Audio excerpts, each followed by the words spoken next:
Hello, my Teaserking family. How is everybody today? I am fine. Sorry, I'm a little late getting this new schedule down.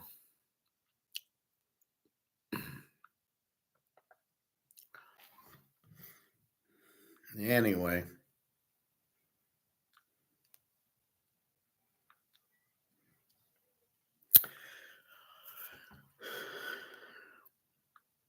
just 1 second.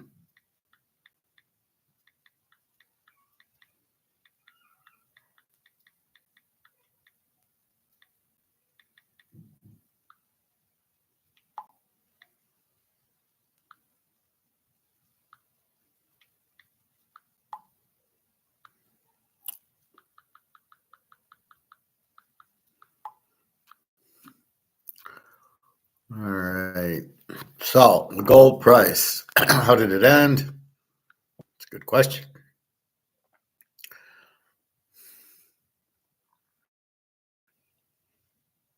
I don't know.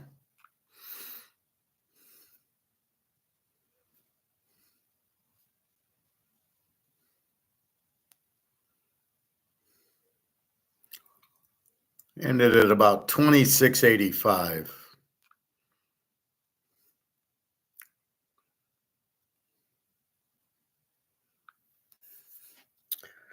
And I can't see silver. My site's like nothing's coming up.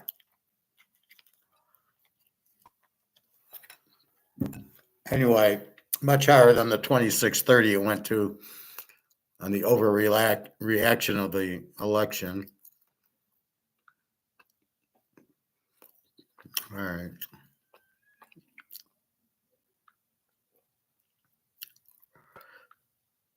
So let's go college football.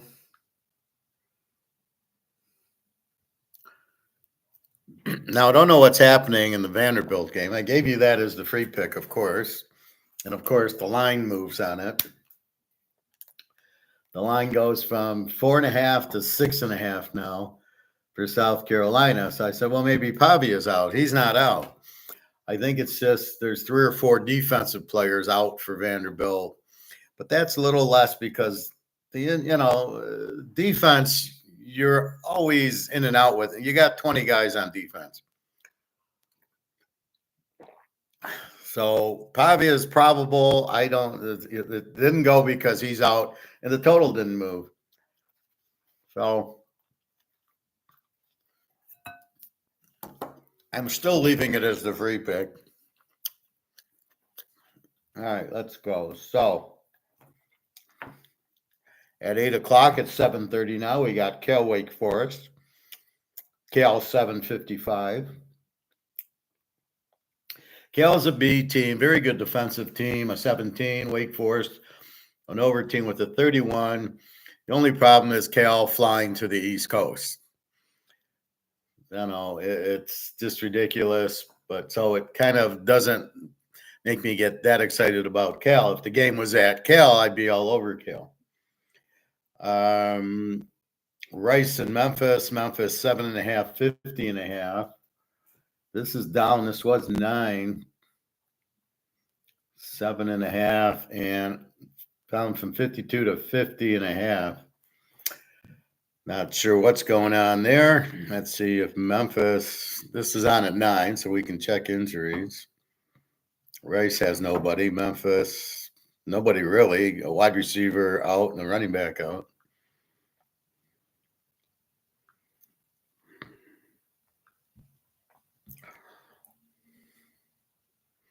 So I don't know. I don't see any issues there. Rice is getting a little better. Memphis is the better team, better offense.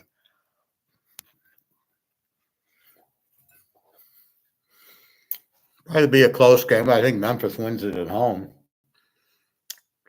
Iowa, UCLA. Iowa is 7:46.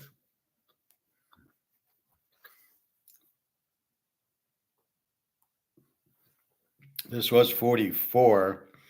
Well, there's a 44.5. Let's call it 45.5. Iowa's the B team, 18 defense. UCLA is getting better. They beat the big Nebraska last week. Now, again, Iowa's flying to the West Coast. So I kind of like UCLA here. They're playing good ball, but it's just they're at home and they're a dog in UCLA. And Iowa's got to travel, and UCLA's playing better. I think they keep this game close. They could win it. Iowa, I love the running back. The quarterback's out. Iowa's quarterback, McNamara, he's out, so they got the backup in. So I think UCLA hangs around here. New Mexico, San Diego State. We got San Diego State 1.5, 2.5. Take your pick. I'll call it 2. So you guys wonder when I have different lines than you. You can see here's 4 different lines. I'm going to take the one that best suits me, of course. Over under of 66, we'll call it. New Mexico over team with the 41 defense. San Diego State's an E team with the 27 defense. San Diego State will score a lot in this game. New Mexico will score a lot in every game. San Diego State doesn't really like the defense. This should be very high scoring.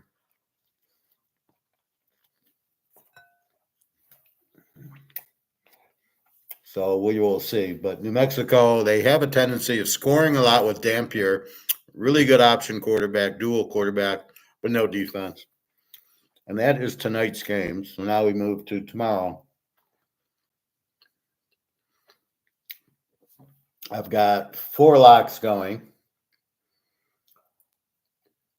And the free plays Vandy. I was going to lock Vandy. And then all of a sudden the spread goes 3.5, 4.5, 6.5. I go, Pavia's playing. I can't figure it out except for some defense. So I didn't lock Vandy, but I wanted to. It is the free play, and I still will stick with it. They play very well. Pavia, as long as Pavia's out there, it's like Joe Montana. As long as he was out there, I'm taking the Niners. So I'm not shying away from this. I think they're just looking at South Carolina winning a lot of good games, but so did Vandy. Yeah, they did beat Alabama and Kentucky and play Texas to a 3. I'm not running anywhere. They're a home dog, and I like the extra points. So go with Vandy, beat South Carolina, and then beat Navy. Navy is 356.5 to South Florida. Where are you, Navy? 357. So that's pretty much stayed. The Navy's a B team with a 24 defense, and South Florida is an over team with a 29 defense. Hence why they're an over team. Navy, I don't know. They played 2 bad games in a row. Terrible against Notre Dame. Should have been better than that. And then they go lose to Rice. So I'm not touching Navy here. You just let it go until they get it right. Cincinnati, 4.5, 55 to West Virginia. I was going to play this game over, but West Virginia's quarterback, Green, I don't think is playing. He didn't play last week. He's doubtful with an upper body. He didn't play last week. Cincinnati's fine with their big players. So I didn't go over. This is an over game, but without the quarterback, I'm not fucking around with it. But this should be Cincinnati should handle them here.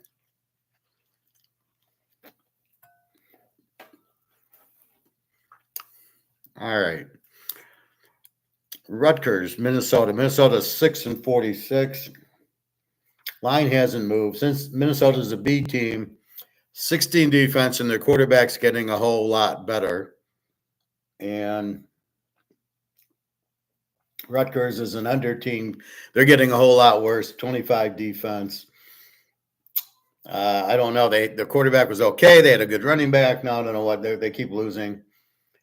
You can almost take Minnesota here as a live road favorite, but hate to do that. But they're the better offense and the better defense. They're just on the road. Hey, Ryan. Yeah, I honestly don't know. I don't control the comments.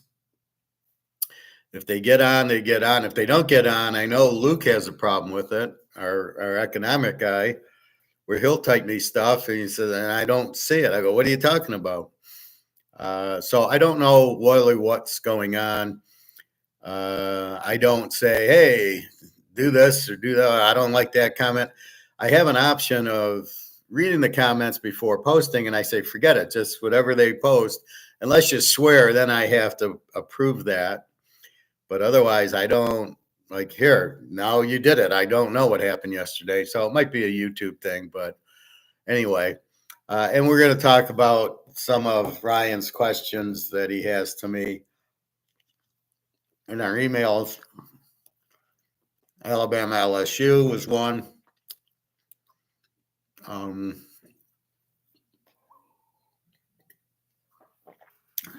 We'll talk about that when we get to that game, Ryan. Anyway, glad you're able to chat. That's why I do it live. I want the chats. I want the questions and the answers. Ohio State, 37.5, 53.5. What do you do with this game? I mean, Purdue's a Big Ten team. Their defense sucks. Purdue's got a W with a 37 defense, and Ohio State obviously is the A with the 12 defense. Just coming off of beating Penn State. What can I say? I think they murder Purdue here. I know they got Michigan coming up, which they want to destroy. Well, let's look at Ohio State's remaining. I think they have 2 games left. Or 3 games left, it looks like. They got Northwestern. They got Northwestern, Indiana, and Michigan. Wow. Indiana get Michigan this week, Ohio State next week. Oh. No, it's the 23rd, 8th. Yeah. So it's Ohio State gets Northwestern, and then Indiana, and then Michigan. And Indiana is as good as Oregon. Very interesting. So they're not looking ahead yet. They will look ahead at Northwestern, and they're going to be in a war with Indiana. That game will be tight. Anyway, so it's hard in conference to do what you did to Akron, right? Purdue's got enough players that they can score a little. It'd probably be like the Michigan State and Iowa game. They won 35-7. I would expect to see something along those lines. You could possibly go over. Purdue should be able to score something, although they are a W team. But it's hard to lay 31 in Ohio State here. I can't do that in a conference. Like I said, you can do it against Akron, Middle Tennessee. In conference, it's just hard to lay the points. Look at Ole Miss was blowing out teams, and Tennessee, and then they get in conference, they win by 7. So Ohio State, they comfortably win by 20-something. 31 maybe is the way to go here.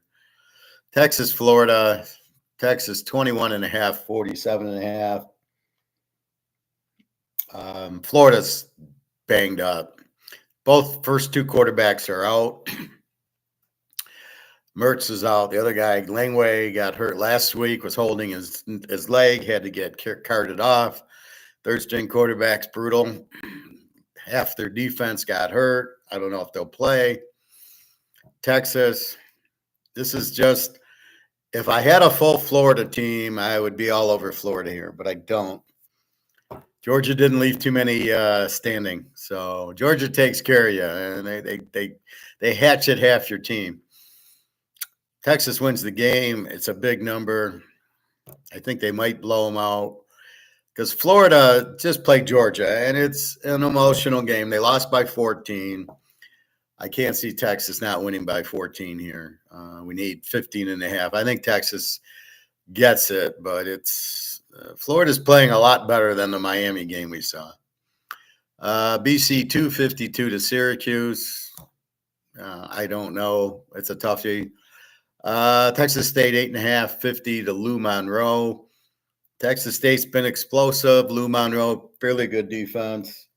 Texas State's an A team with a 22. Lou Monroe's an under team with a 24. They play pretty close games. I think Texas State should get the win, but they lost that other game, so I don't know. Lou Monroe, I hate going against really good defenses, and they've got a 24, which isn't bad. Texas State probably wins a close one. Miami, Georgia Tech. Okay, this we're waiting on Haynes King. This was 11. It is now 9.5. So maybe Mr. King's is in 63. So let's check injuries. Haynes King, quarterback, Georgia Tech. My boy, questionable upper body. So yeah, I don't know. I checked. I'll check in the morning. I just go right to Google and I go, is Haynes King playing tomorrow? Or I look for playing status, and he's day by day. Him, Drones from Virginia Tech, and Daly from Auburn, from Army are all day to day. So we don't know. With Kings, this is a good over. Without Kings, probably a good Miami. So you know which way to go depending on it. And this is the way it is. Same thing with Army. With Daly, we're betting it over. Without Daly, I'm taking whoever the hell they're playing. North Texas, who's explosive as hell. See, North Texas is an over team with the 37 defense, but if they don't have Daly, I'm not worried about the 37 defense as much. And we get 4 point. We get 10 and North Texas at home. Thank you very much. So again, you're waiting on the quarterbacks. Liberty 11.5, 54.5. This was 10 up to 11. Middle Tennessee State is the Z team. So you got explosive team against the Z team. You know what to do. Connecticut 7.5, 55 to UAB. It's about what it was. 57's gone down. Let's call it 56. UConn a B team. UAB's a W. 36 defense. UConn's much better this year. They should take care of business. Marshall 12.5, 53.5. This was a 14. Is now down to 12.5. 53.5 down from 55. Is there an injury that I don't know about? Nope, not on Marshall. Nope, there's no injury. I don't know what's going on. Is there a weather problem? I like that it gives weather on here too. Now there's 10-mile-an-hour winds. Nothing terrible, no rain.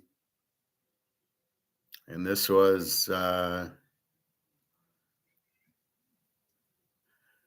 this game is in Jesus.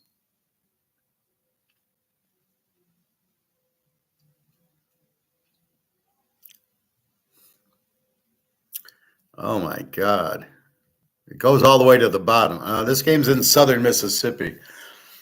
So you get a little bit of wind, but Southern Miss is probably the worst team. They're the Z team with the 34 defense, probably the worst team in football. Iowa State, 2.5, 51 to Kansas. Iowa State's an A team coming off a shocking loss to Texas Tech last week, 23-22. They fucked themselves. They ran too much. They didn't open it up, use Rocco back against the weak defense. Bad coaching here. They could have thrown all over Texas Tech, and they decided not to, and they got burned at the end. I don't think you'll see that against Kansas. Kansas is an over team with the 25 defense. This should be a very good game, and I think there'll be some points in it. I don't think it's going to be 23-22. I think Iowa State learned their lesson. Very well coached, and I like the quarterback. And Kansas is playing very good. They're well coached. This is a good game. Oregon State 3, 56.5 to San Jose State. up from 55. Oregon State's an over team with a 29 defense. San Jose State's an E with a 25. They have the Navy coach. They've been playing very good this year. San Jose State. I think they're a very live dog in this game. Army. Oh, looks like Daly's not playing. Army is now down all the way down to 3. 63, but the total's staying. Very strange. So the total's still 63. The spread went down to 3. I would say Daly's out. He's probably a game time decision. Army's an A team with Daly, an 11 defense. As you saw without Daly, they beat Air Force 20-3. In a game if Daly plays, they beat them 40-3.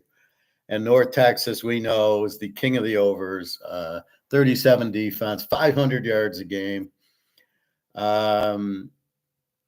This is an over if Daly plays, but if he doesn't play, we get North Texas in 9. Army, very good team. This will be an interesting game, how good the backup does, but the defense is very strong for Army. Indiana, 13.5, 14, 48.5 to Michigan.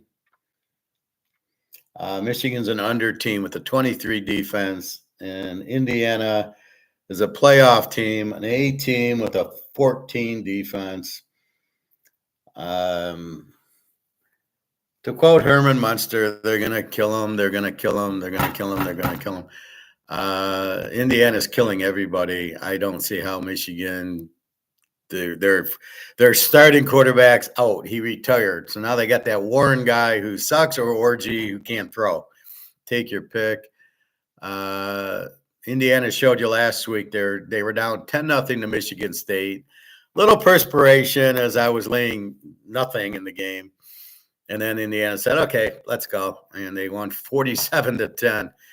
All Indiana here. Doing it for Bobby Knight. Clemson, 6.5, 53. Line hasn't moved. Drones is the Virginia Tech quarterback who missed last week. He's injured. I don't know. How good is the backup quarterback? He did okay last week. Clemson, I like as pretty much as an over team. B team, 24 defense. Virginia Tech, a B team with the 22 with drones. Without drones, I'm a little bit edgy to go over in the game. We got fucked by 0.5 point last week on Clemson-Louisville, where Clemson, the kicker kicked into the line 3 times on short field goals, fucking us. All we needed was 1. I saw them with the ball at the 15-yard line kicking a field goal. He doesn't get it over 3 feet off the ground. Are you fucking kidding me? So we'll see. I think Clemson, after that loss, they're all done, I think. They got killed by Georgia, lost to Louisville. Virginia Tech, this should be high scoring, but we don't have our quarterback. So we'll see. We'll see who the quarterback is. All right. First game of the week, Georgia, 1.5, 55 to Ole Miss, down from 2.5. And it's been 45.5, so we'll 54.5. We'll stay there. Georgia, A team, 17 defense, but I don't believe it. Mississippi, an A team with a 13 defense, which I don't believe either. They're a little bit higher. Georgia against Alabama gave up 40 points. Georgia, Texas gave up 15. They have trouble with scrambling quarterbacks, apparently, and you've got a scrambling quarterback. Not good for Georgia. We'll see the adjustments they make. Georgia's problem, they can't run the ball. They have Etnine, who's the Jacksonville's brother. He was at Florida. He transferred to Georgia. But he's Ed, and he's a little bit banged up. Their defense is a sieve. They're not my boys. I don't know what to do with this game. I think Georgia can score when Beck wants to, and they got good receivers, and Beck's a good quarterback. Old Mississippi should be able to score on Georgia based on the Alabama game, based on Old Mississippi State put up 31 on them. So there's some teams scoring on Georgia. So they're not a 10 defense. They're a 17 and probably a little higher. And Old Miss, then how good is their defense? They're not going to stop Georgia. There's no fucking way. It's 28-0. No, you're not going to see that. I just find that this game, I don't know. I like Georgia as the dog, but they're favored by 1.5. So again, what do you do with it? Old Miss at home, they'll be fired up, but they don't handle teams like Georgia too often. They as good as they look, they play Alabama, they get killed. They play LSU, they lost. They lost to Kentucky 20-17. So they get in a big game and they choke. So this is a tight game. Georgia has to win this game, and I don't know. If we get Georgia as a dog, we're taking Georgia. That'll be a second free pick. So it's down to 1. We'll see what happens tomorrow. James Madison, 15-54 to Georgia State. James Madison, an A team, the 17 defense. Georgia State's a W with the 31. James Madison should get all over them.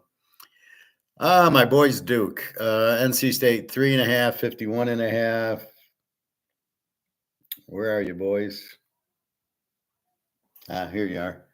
Numbers pretty much the same. Duke's a B team, 22 defense. NC State's an over team with a 30 defense. I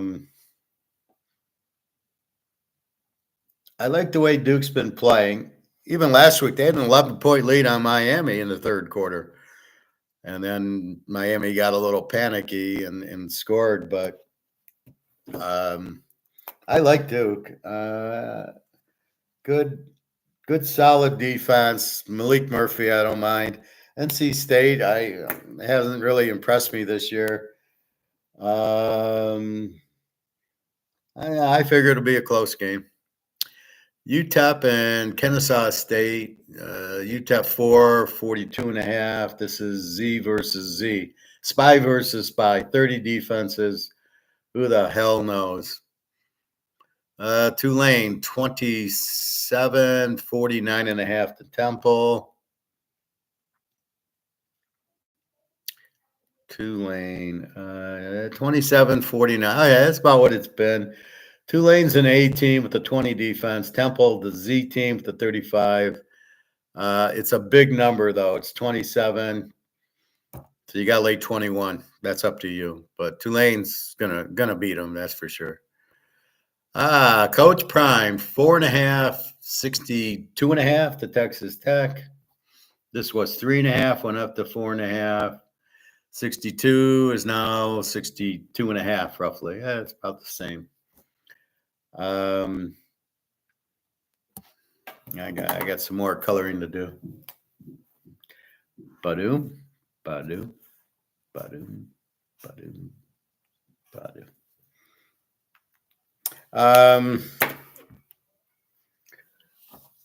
Texas Tech's going to give them all they want. They're a home dog, 4.5 to Coach Prime. And we know Coach Prime's got an offense. They don't have running talent, and their defense has been playing better. But I think it's against a running game like UCF. They played well. Texas Tech just beat Iowa State. They're a very live dog in this game. Go Texas Tech, beat Navy here. South Carolina. Now they went from 6.5. Now they're 6 to Vandy. Vandy 45.5. I still like Vandy. Daggio Pavia is playing. He's fine. I don't get South Carolina will be flat after the game last week. Go Vanderbilt. I got Vandy winning 27-24. Go Vandy, beat South Carolina. I'm not sold on South Carolina after watching Vanderbilt with Alabama and Texas. I am not. They can beat anybody. As long as you have Pavia, he's the key. Losing some defensive players, okay, but South Carolina doesn't. They just have a running quarterback, so they got you rotate in 10, 12 defensive players anyway, so big deal. I'll take Pavia to block plus. You get 12 and a half, 12 now. Jump it. Feed me. I'm not hesitating. I'm not taking that play off. I still like the play. I still like Pavia. I think what it does sometimes, it makes teams a little bit closer going, oh, we got some injuries. Let's play. You know, the backups have a chance to play. Cam Rising, Tyler Van Dyke, they were not starters, but when they got their chance, they did it. And I think that's what tends to happen. Pavia will play better. They just fucking beat Auburn 17-7. I mean, Jesus. Pretty good defense. All right. Jacksonville State 9-56 to L Tech.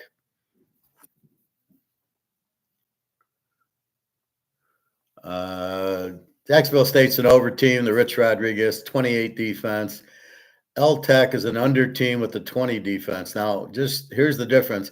Jacksonville State gets 457 yards a game, and L Tech gets 294. It's almost 2-1 Jacksonville State over L Tech. Your lane 9.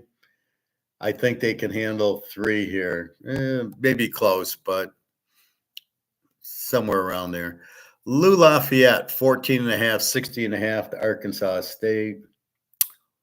14. Lou Lafayette. I don't know what I got here. 14 and 60.5. Lou Lafayette, the A team, the 22 defense, explosive offense. Arkansas State's a W with the 31 defense. It's how much can Lou Lafayette win by? And that's the problem. You think, oh, they'll beat them, then they win by 7. You're like, fuck. And then you don't play them, and they win by 25. This is always what happens with these teams against the Z teams. Western Kentucky, 18-52 to New Mexico State. Same thing. New Mexico State's a Z team with the 36 defense, and Western Kentucky's a B team with the 21. Good quarterback, good coach. They should kill them. Oregon, 23.5, 58.5. Down from 25. So you could get a 17.5 here. 16 defense for Oregon, 28 for Maryland. Maryland's an over team, 400 yards a game. Oregon, an A team, 464. I think Maryland scores some in this game, and Oregon will do their normal 30, 40 points. So it should be another Oregon win. Maryland's defense is terrible, but they should be able to put up some points on them. Old Mississippi State, Tennessee. Tennessee 24.5, 62.5. And I'm liking this game. I haven't played it yet, but I think I've talked myself into it. Old Mississippi State changed quarterbacks and has been playing pretty well. Like the Georgia game, they lost 51-31. And they're an over team, 35 defense. And Tennessee's an A team with the 12 defense. So I'm really like, what do I do with Tennessee here? I don't like their quarterback. He's very inconsistent, but I have a feeling in this game, he plays very well. Didn't play well against Florida. Didn't play well against Alabama, and they somehow won. This is where I'm torn because Alabama only got, I think they won 24-17. So Alabama didn't put up 40 on them. So it's really confusing. Tennessee's excellent defense, no question. It's the quarterback. I don't know what I'm getting. Old Mississippi State's going to score on them. They put up 31 on Georgia. They're going to score on Tennessee.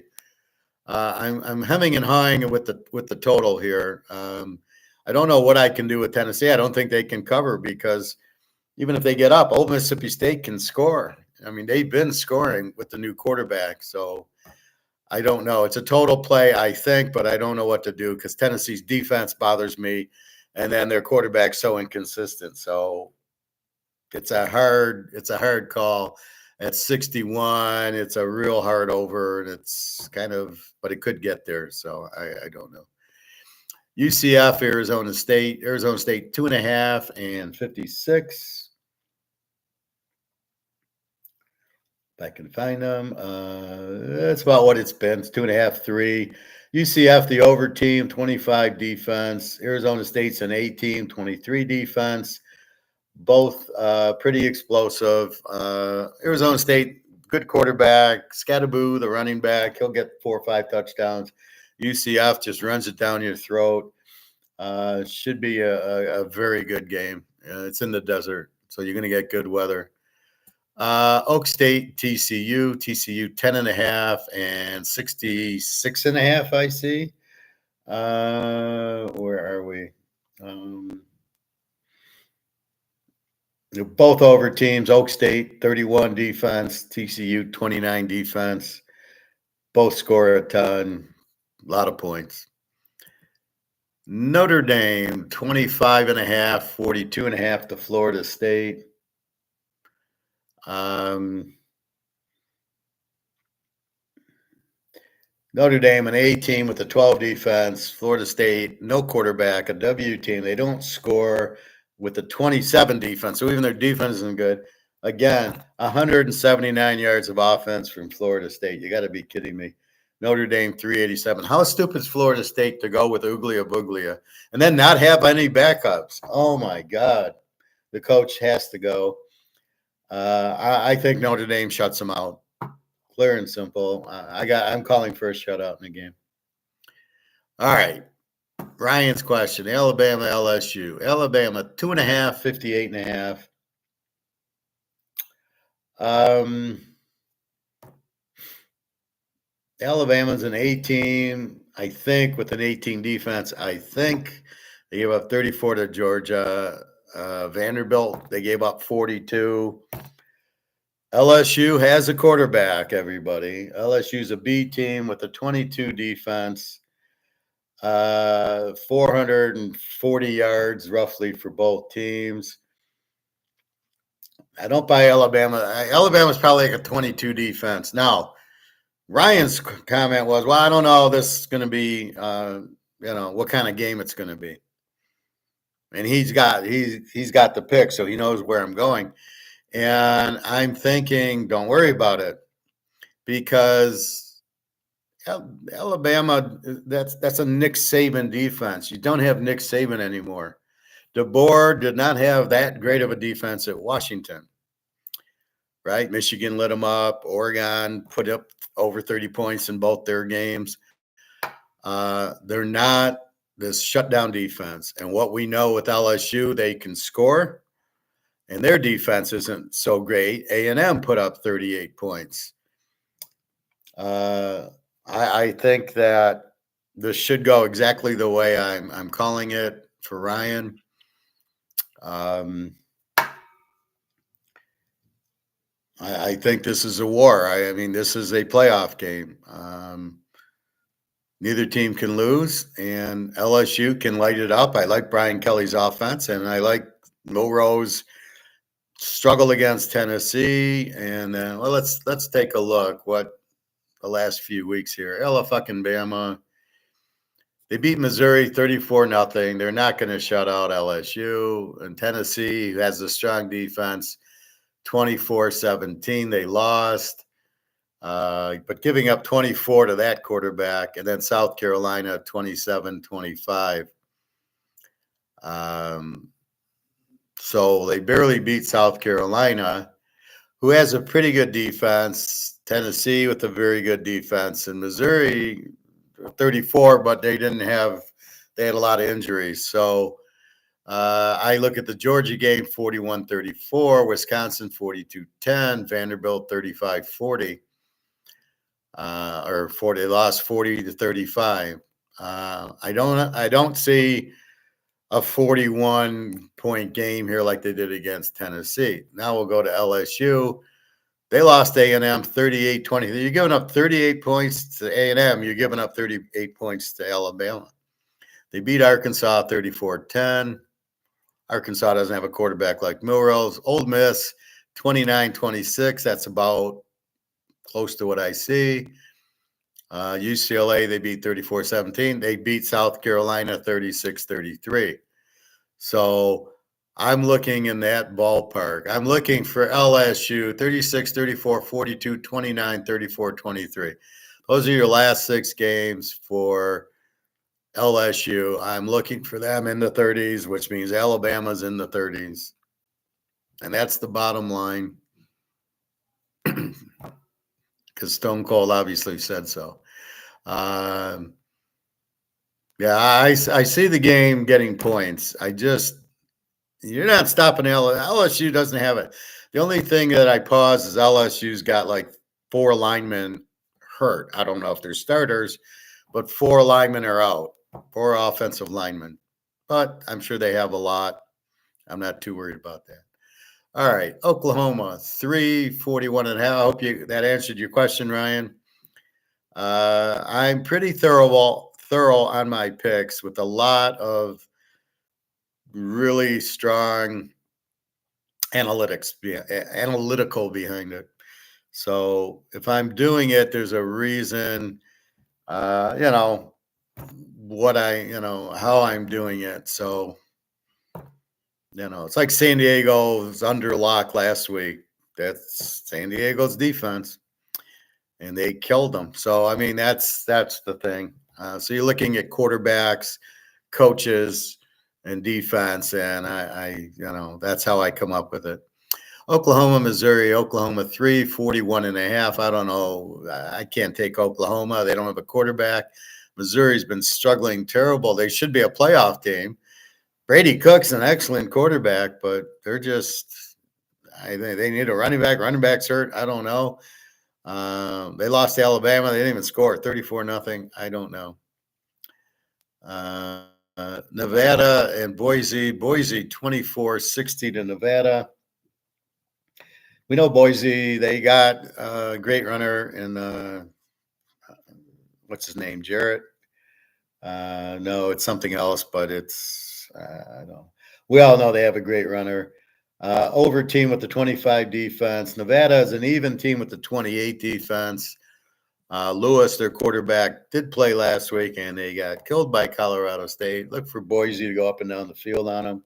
Lane 24. Nevada's not too bad. They did beat Oregon State. You got a 60 total. Boise might get there by themselves. We'll see. Pretty good game, though. Penn State down to 12.5, 46.5 to Washington. So it was 14. Now it's 12.5. Washington's a pretty good team. It's the travel that we worry about. 46 defense. That hasn't changed. Washington's an under team with a 19 defense. So pretty good defense. 400 yards a game. Penn State's an A team with the 15 defense. They held Ohio State to 20.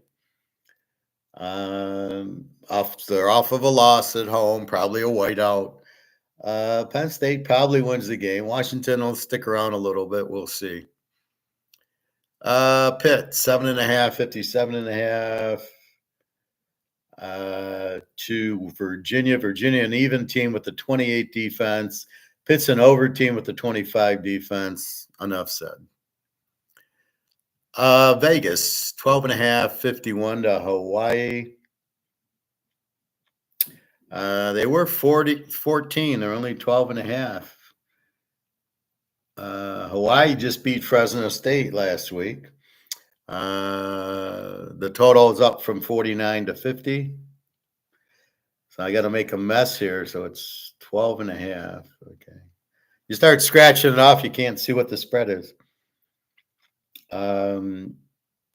Vegas, an excellent team, good quarterback. Hawaii is not that bad. They're not a Z team. They are an under team. They've been playing defensively all year round. So this is probably a little closer than we think. Fresno State, 9.5, 40.5 to Air Force. If they don't blow out Air Force, I don't know what. I mean, they have not had a running attack. Basically, has been their problem. It's all Mikey Keene. They're teeing off. Air Force stinks. They're a Z team with the 27 defense. They lost 20-3 or 27-3 to my Army team without their quarterback. And they knew what Army is going to do. although Army's much more passing now. If Fresno's going to win, they're going to win this game because they're playing a Z team. We will see. I don't know how bad they are. They don't look very good. BYU 3.5, 40.5 to Utah. This is a rivalry game. Even though Cam Rising's out, Utah is going to give them hell. BYU's undefeated. Utah is going to be stoked. Great defenses. Not a lot of points here. Back to Fresno State. My thought is it's like Missouri. They're not the team they were last year. They're not playing well now. So you can just watch them. You can't, we should be all over Fresno State. It should be a lock. Yeah, they're just playing. They just lost to Hawaii. I can't get excited by that. I like betting teams on the roll, teams that are playing well. I just don't see Fresno State doing it. BYU has got their hands full at Utah. I'll tell you that. It's a big rivalry game because BYU is in Houston, is in Utah, and I think Utah's in Utah, right? So if Cam Rising's playing, I'm locking this. I'm taking Utah 9 all day long. Although they wouldn't be the dog. But that's what you have. And the quarterback's okay. They got the killer defense. So does BYU. They're not going to be a lot of points here. Utah State, 70, 20.5 to Washington State. Utah State's an over team with a 42 defense. Played New Mexico to a 95. Washington State's an over team with the 27 defense. They did beat Washington like 28-20, 5 weeks ago. So they can, although Washington is not as explosive as Utah State. Very explosive team, but 70 is such a big number. I don't know. I don't like it. A little too high. But I've stumbled on another play that I might do.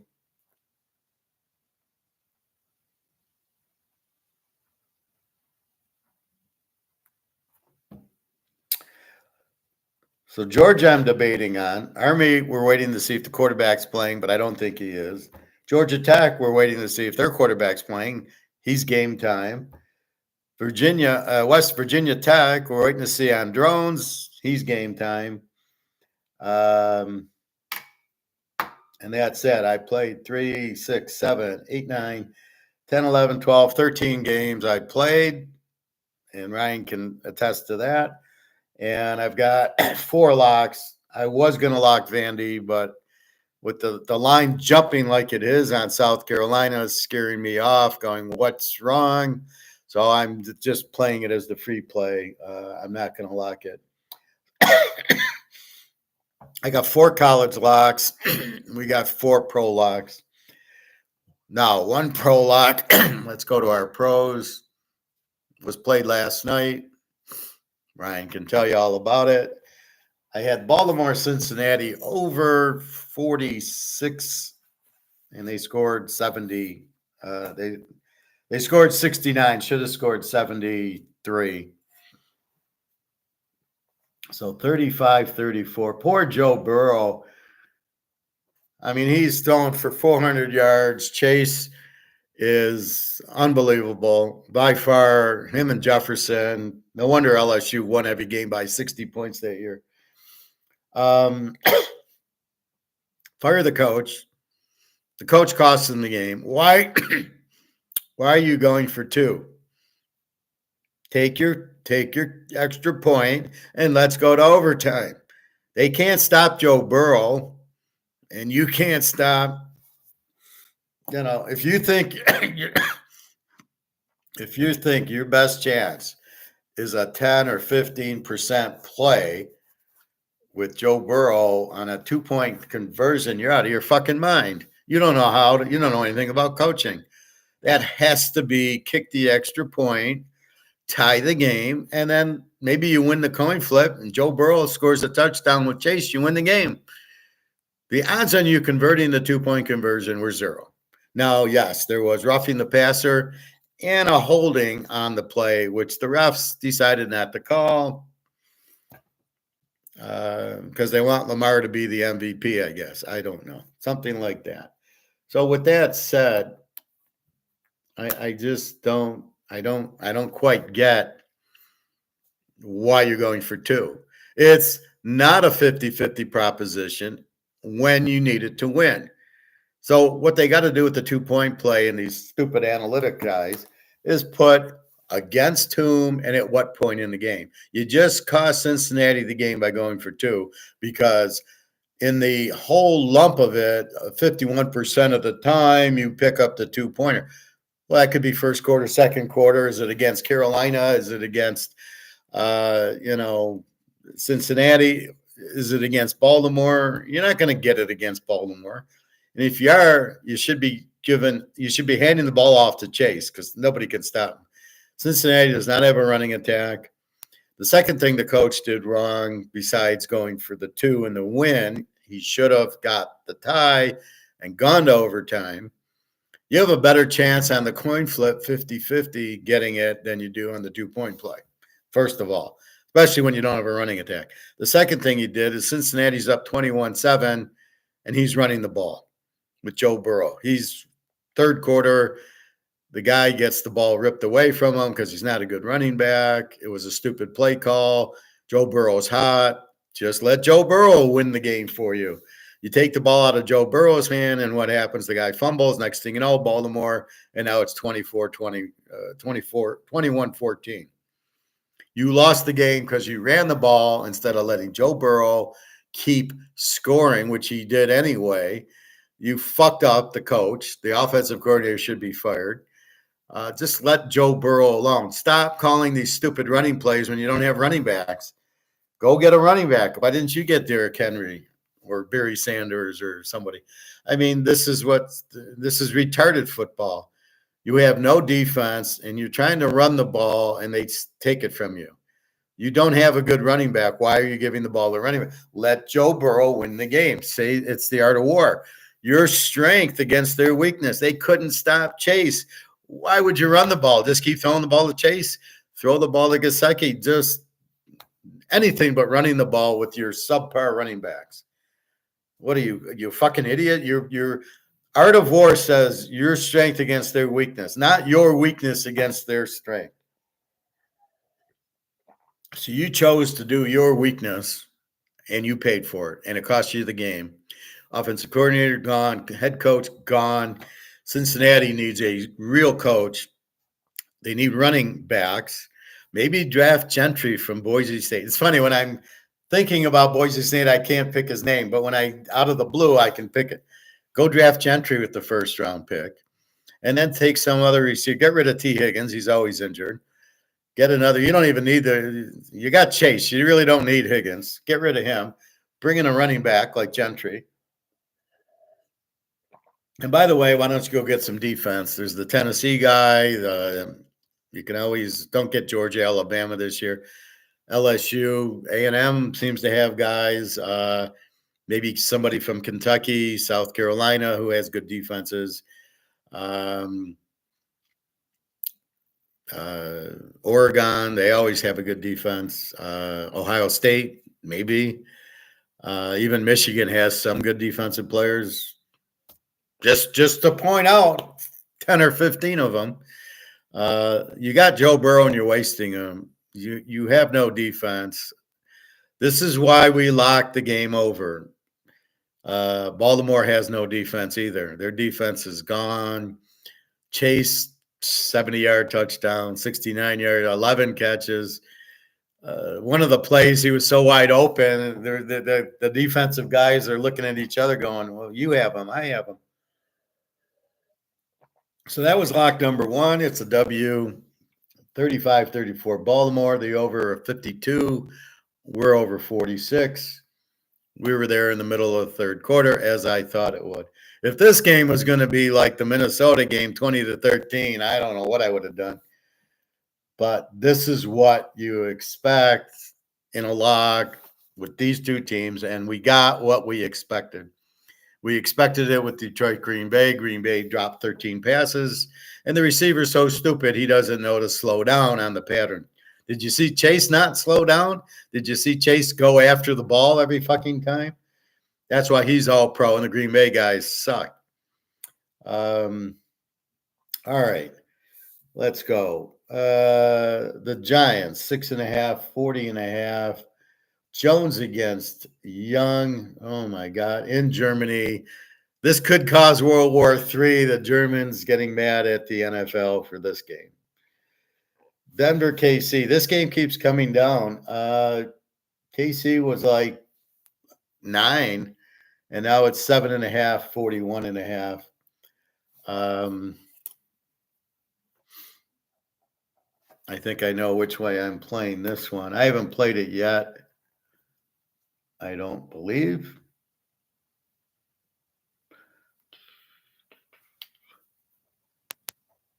Boom, boom, boom, boom, boom, boom.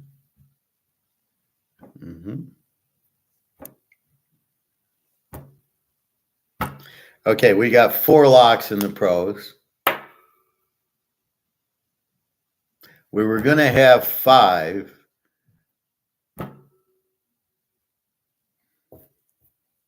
But I had to cancel the 5th because Trevor Lawrence is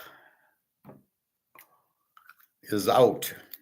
I don't think he's playing. I was going to lock the over in the Minnesota-Jacksonville game and had to take it down when Lawrence was out. We don't trust Mac Jones, but I think we know which way we're going to play it then. 1, 2, 3, 4. Okay, so we got 4 locks going. All right, so KC 7.5, 41.5. Denver, okay, somehow they didn't understand Lamar. I mean, really? You saw how KC beat him in the playoffs. Why aren't you blitzing Lamar? I thought that was a terrible game plan. Against Mahomes, I think they'll do a little bit better. They see him twice a year. They're not as surprised by him. 7.5, 41.5. Interesting. I think it'll be a good game. Absolutely. Buffalo, 4, 46.5. Buffalo, the A team, 19 defense. Indy under 21. Allen against Flacco, I believe. I don't know. I don't trust Buffalo as much on the road as I do at home. The fact they even had to kick a long field goal to beat Miami last week really confuses me. Indy played terrible, but that was Minnesota's defense. Buffalo doesn't have it. They have a 19 defense, but I'm not buying it. They gave up 30 or 27 to Miami, some 19 defense. Minnesota, Jacksonville. Minnesota is 6.5, 43 now. So this is a weird. It started at 4, went to 5, went to 7, now 6.5, and 43 was 44, 43.5. Again, Trevor Lawrence, this would be an over because he's a terrible quarterback, but he runs, so he gets you points. And Minnesota lights it up with Darnold. Good defense. Jacksonville has no defense, a 28 defense. All right. That's why I like the over, but now without Trevor Lawrence. The Bears, 6 and 38.5. Where are they? The Bears. 6 and 38.5, down from 39.5.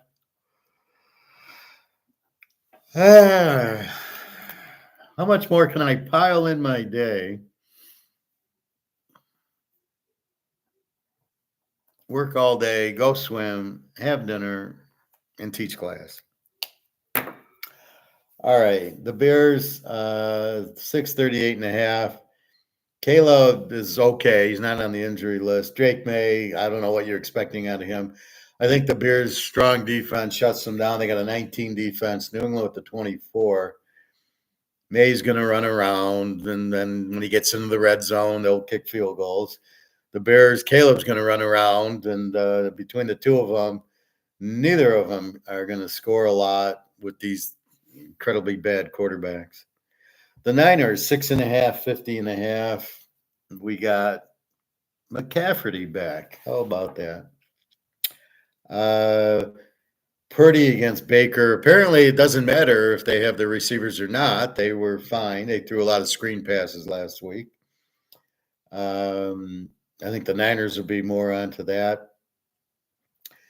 It's a tough play with McCafferty there. Tampa's 27 defense, but the Niners are hurt.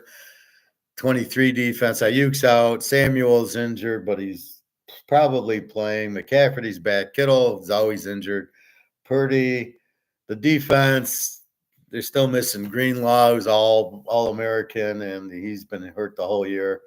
So it's been tough for Frisco. They're like 60%, and they're still winning. Brock Purdy doesn't get the credit he should. The Baker, they've been scoring a lot of points, the Baker, but they're giving up 27 a game. They're the over team. So you want to play it over. You got McCafferty back. He's good for 3 touchdowns if he can play the whole game. We'll see what happens.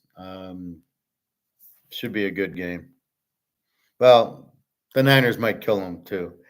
Atlanta 3.5, 46.5 to New Orleans.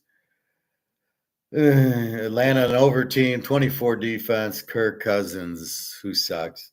New Orleans an E team with the 25 defense, and Carr, who apparently sucks. How can you lose to Carolina?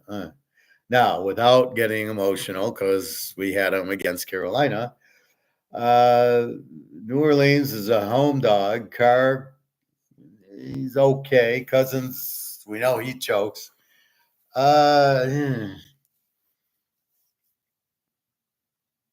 Possibly there should be points. Atlanta's good for point, and their defense isn't that good. New Orleans, apparently their defense is gone. Olave got hurt. I don't know if he's playing. You got Kamara.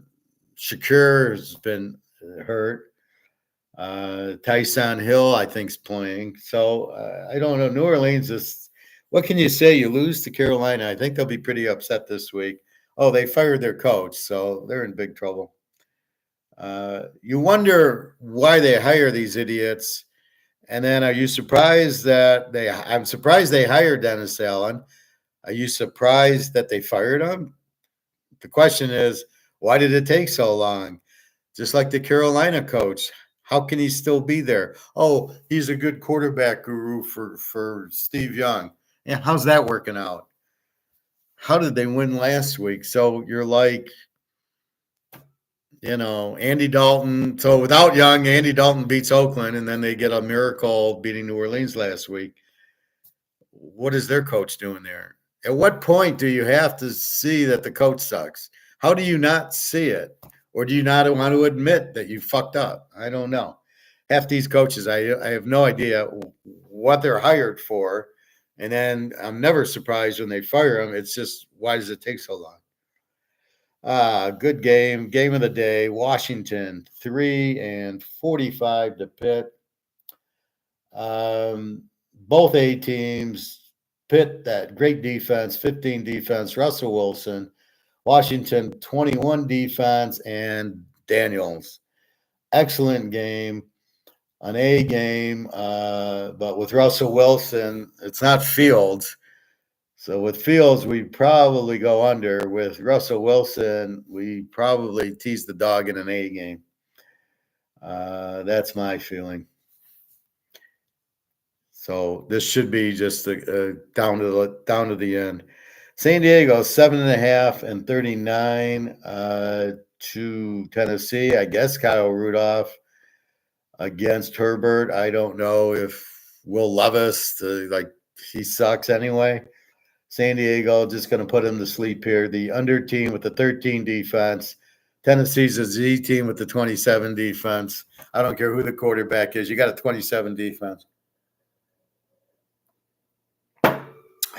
Enough said. Bet defense. Philly and Dallas. Philly 7-43.5. Up from 4. Who's betting the game over here? Jesus. Is Micah Parsons out? Let's see if we get injuries here. Might be a little too early. Micah Parsons, CeeDee Lamb. Who's playing for Dallas? Prescott's out. Yeah, okay. CeeDee Lamb injured shoulder. Doesn't say if he's out. Micah Parsons, linebacker, questionable ankle. Diggs, the cornerback, questionable with the calf. Kendricks, middle linebacker, questionable with the shoulder. Zach Martin, guard, injured with the shoulder. I don't know. Philly, they got any injuries? Jalen Hurts injured with the rust. What does that mean? Barkley injured with the rust. Again, he's not injured. Brown, A.J. Brown injured knee, but if it was really bad, he'd be out. Darius Slay injured with the groin. He missed last week. Goddard, the tight end, injured with the hamstring. A lot of problems there. So Cooper Rush, who's fine. Don't just bet Philly because Cooper Rush is the quarterback, make a big mistake. We bet Philly if Micah Parsons is out. Dallas with the 28 defense because Micah Parsons been out with him. Now, is he the same? Even if he plays, he's got the ankle injury and then that. So Philly 7, 19 defense, Dallas 28 defense. This was my lock 1,000 years ago, Thanksgiving at Caesar's Palace in Vegas.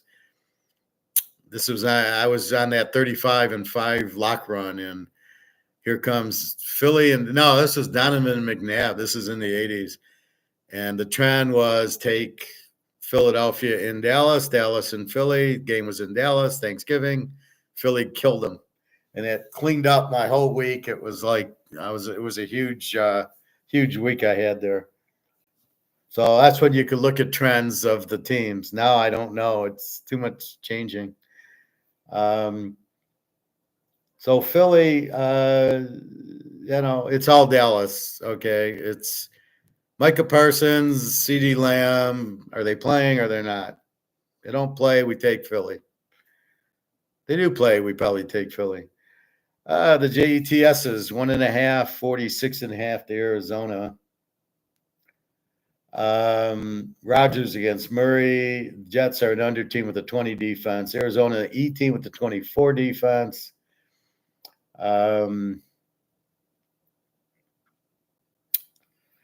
This is a close game. I don't know totals. I don't know what do I want to do here. Arizona's so inconsistent. Are they a good home dog? Not really. Are the Jets a good road favorite? I don't think so. I will read you the overall teaser teams as soon as I'm done here.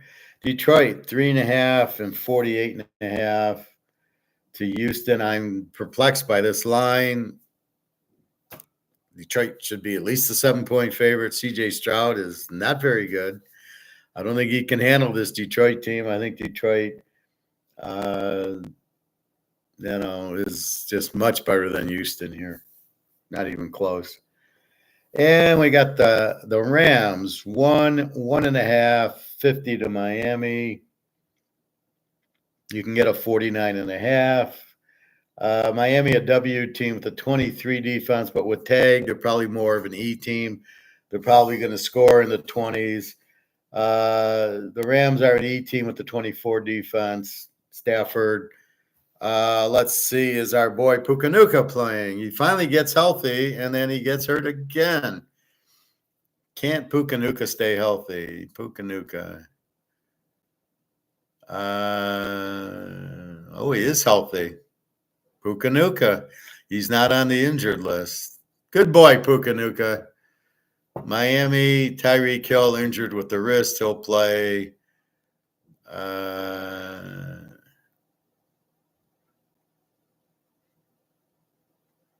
That's about it. That's all I know. So I guess if Tyreek Hill doesn't play, we take the Rams, but I would assume he's going to play, especially with a wrist. Who cares about a wrist? He's got another one. They only need one hand. You know what cracks me up? These receivers are making one-handed catches, and the announcers are still like in awe of it. Like this is like Odell Beckham did it, 10 years ago? And they're still like, oh, what a catch. He caught it with one hand. Yeah, dude, it's been done 1,000 times now. It's not a big deal. It's like the Willie Mays basket catch over his head. I can do that 100 times out of 100. It's just a football catch, right? Jerry Rice, when you catch a football, you look over your shoulder, you catch it. It's not a big deal.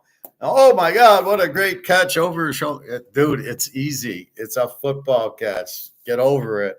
These announcers are just terrible. Okay, teaser trends. The best team in the teaser is Minnesota. 90% last 2 years. Detroit, all these teams are at least 85% in the teaser. Green Bay, the Rams, Washington's great this year, terrible last year. Pittsburgh, Tampa Bay, Buffalo, Indy, Houston, Denver, San Diego, Kansas City, and Baltimore. All these teams are like 8-1 in a teaser this year. This is week 10. So there's like 9. Well, some are 8, and there's all these teams are 8-1 in the teaser this year. It's unbelievable. The play against teams, the JETSs, Houston, Indy, so they play close games, Miami, Jacksonville, not surprised, Tennessee, not surprised, Dallas, not surprised, Seattle, not surprised. KC, we are surprised, but usually, like here, they're laying 7. They'll win by 3, and you could tease either way. Washington is a surprise, but that might be including last year. Philadelphia and Carolina's no surprise. Carolina's, what do they play? 16 games, 17 and 8, 25. They're 23-2 against in the teaser, 90-some percent. So you just find the Carolina game and you go, oh, they're playing the Giants. We're betting the Giants because we're not really betting the Giants. We're betting against Carolina. So those are the teaser trends. So the Minnesota is the best. They're like 95% in a teaser. We lost with the over on them against Indy, but they won the game. Had I just played the game the way it should have been played, it should have been Minnesota at home. Here, Minnesota's at Jacksonville. Like I said, I was going to be over, and then Lawrence is apparently out. So I'm not trusting Mac Jones to do anything against Minnesota. That be the pros. Let's see if I have a gold line.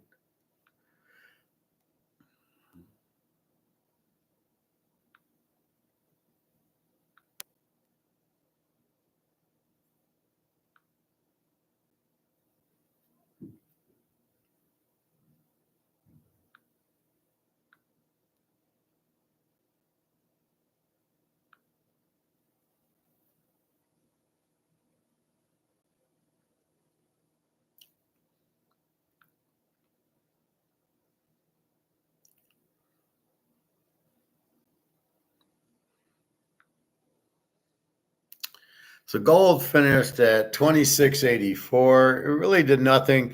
Even though you see these ups and downs, it really was a very small trading today. It got up to 27.02 or 03, and then the low was 26.84, which is about where it finished at. It was there 5 or 6 times. So not much. I expect 2,800 soon. 31.30. Well, we know it's still fixed, the price fix on silver, so we're not surprised. Again, when these idiots say, "Oh, look for silver to move," they don't understand it's price fixed.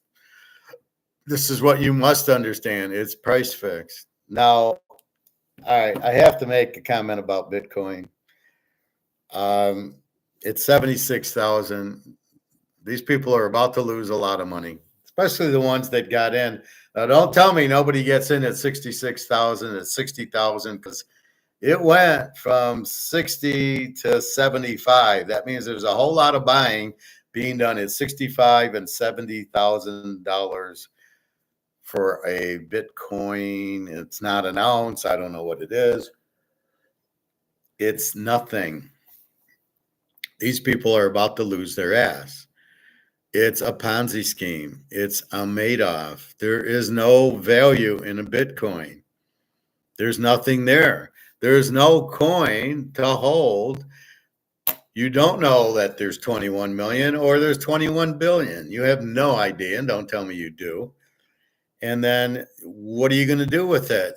It's priced in dollars. When the dollar goes to zero, your Bitcoin goes to zero.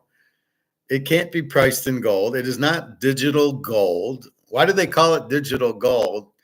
They must know gold's good, but it's not digital gold.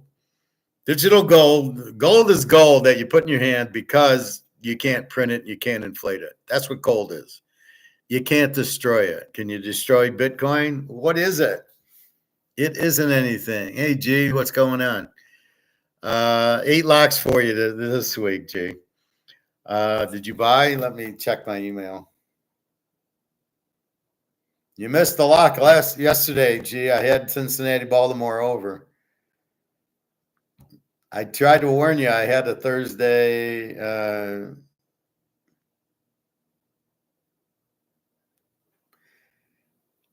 I tried to warn you. I had a Thursday lock. I set it on my thing. So I tried to warn you, but yeah, Cincinnati, Baltimore was the lock over yesterday. Anyway, so what is Bitcoin? It's nothing. You must understand that. Why are you paying? So let's put it this way. Why would you pay $70,000? Okay, we get paying $100,000 for the Montana rookie PSA 10. We get paying, let's say, $5,000 for a 50 count Mahomes card. We get that, but you got the card.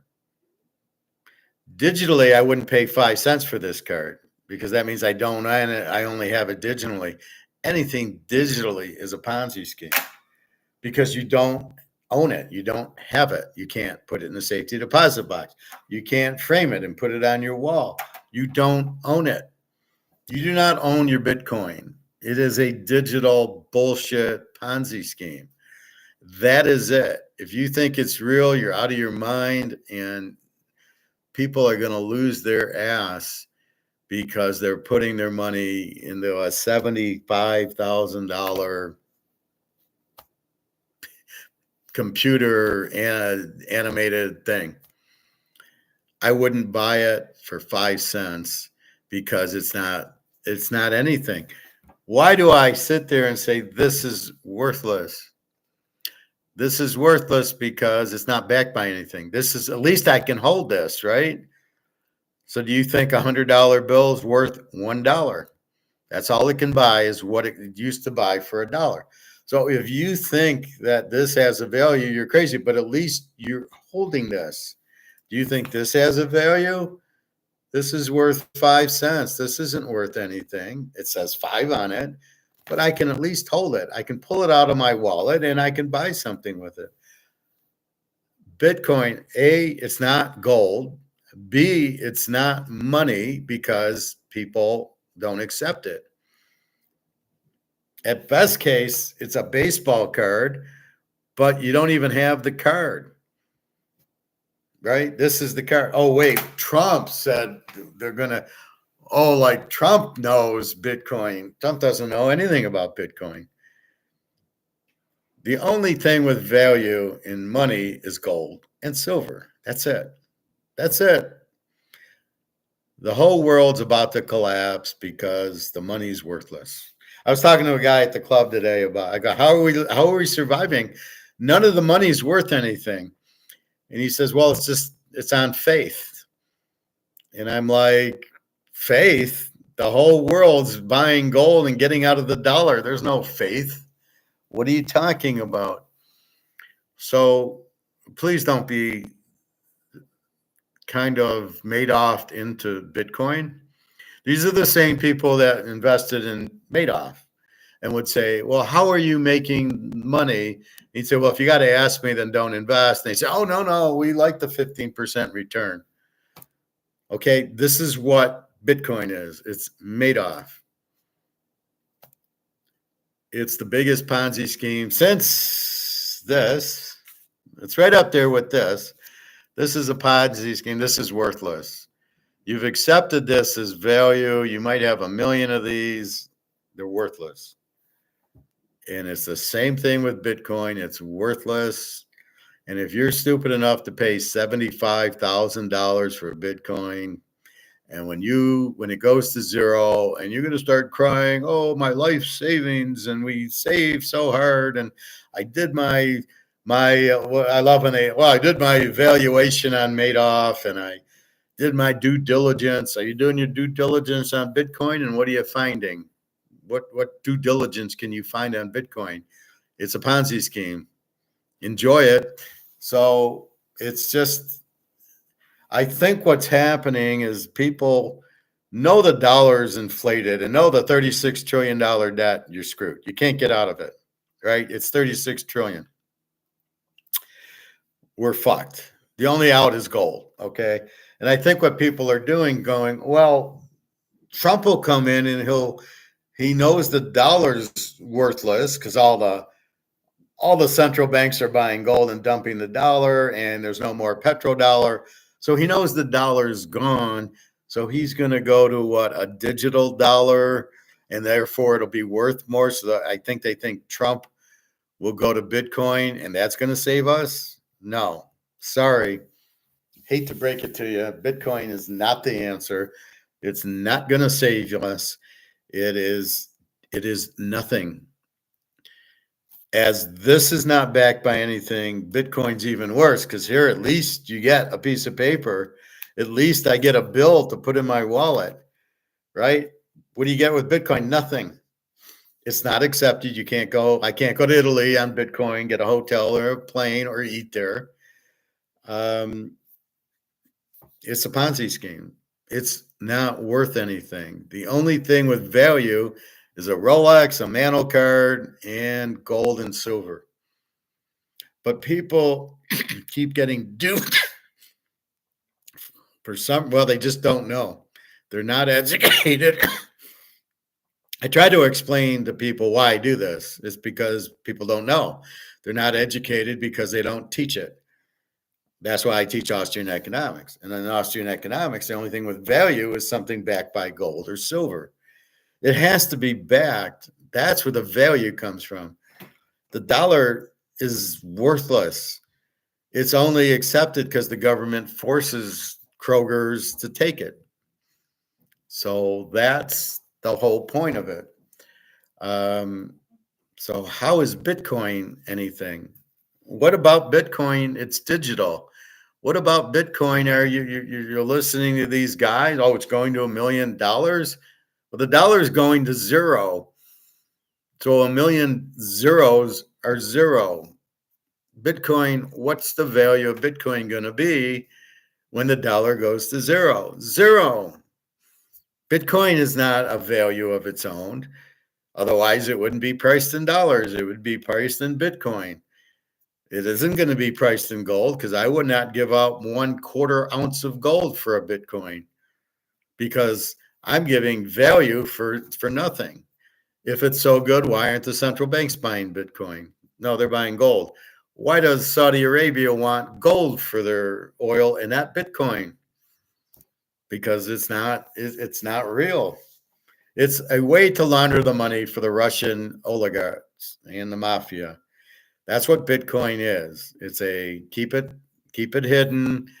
It's the drug dealers. It's people that want to do money, do value in hidden things and thinking it's worth something. Yeah, you can go buy your drugs with it or launder your money with it. It's not money. Money must be acceptable. One of the principles. I'll read it again. It's got to be portable. It's got to be scarce. 21 million is not scarce. It's got to be divisible. Well, okay, maybe it is. Fungible. That means it's replaceable. Is it? I don't know. It's got to be accepted.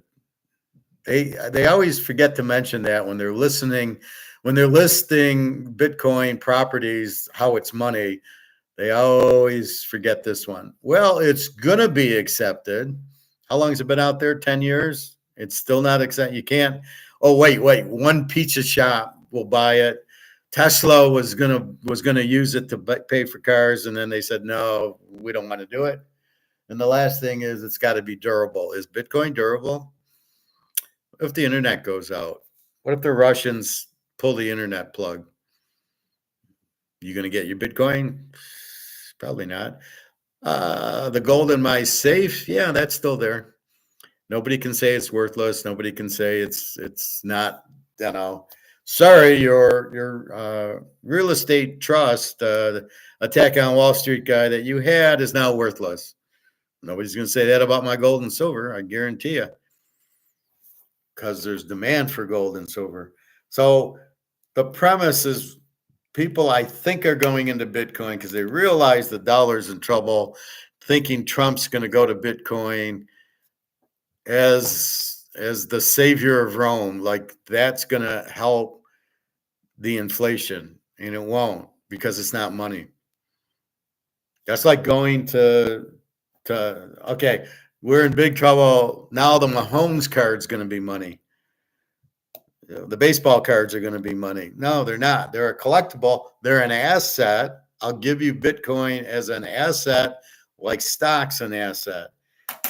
So are we getting out of dollars and going into Microsoft? Is that going to be our currency?